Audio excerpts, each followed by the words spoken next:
Hi, I'm Peggy Ayers. And I'm Trish Tootlaw. And we're here today to talk about student loans again. We're going to continue on this subject because we can't stress this enough, and we want to be totally transparent, whether it's positive or negative. Right. And when we do these videos, it's always one of those things that's a little tough because, we don't want to sugarcoat anything. We don't want anything to be all negative, but sometimes the information that we're giving isn't great news. So we want to make sure but we still want to make sure that we give you the correct information. So today's topic is going to be student loans and repayment and collections and stuff like that. What we're seeing is if people were in collections or in a negative situation where they weren't making their student loan payments, over the last 3 years, it has not been showing up on your credit bureau report. Unfortunately, it's coming back. Mm-hmm. So it's really important that you contact your student loan servicer to make sure that your payments are, number one, up to date.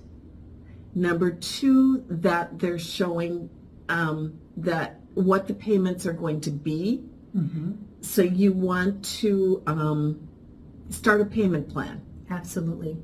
Even if you're in a position where you're not able to pay the student loans back, you still need to contact your servicer because you need to come up with some sort of deferment so that you don't go into collections.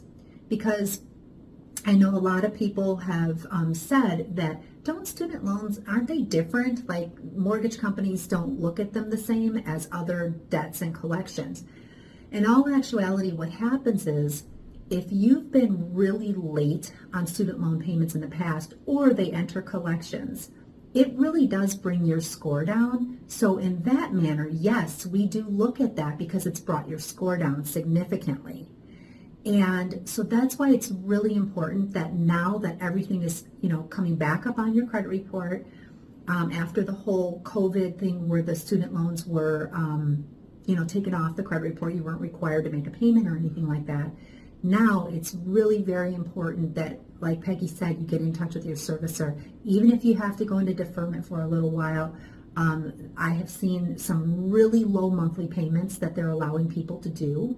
So be sure to check with them so you don't want to go late and you don't want to go into collections. And there are forms that you have to sign and complete with them in order to do all of this. Absolutely. So we hope this is good information. Yeah. If you have any questions, feel free to give us a call. We're at CIBM Mortgage here in Sheboygan.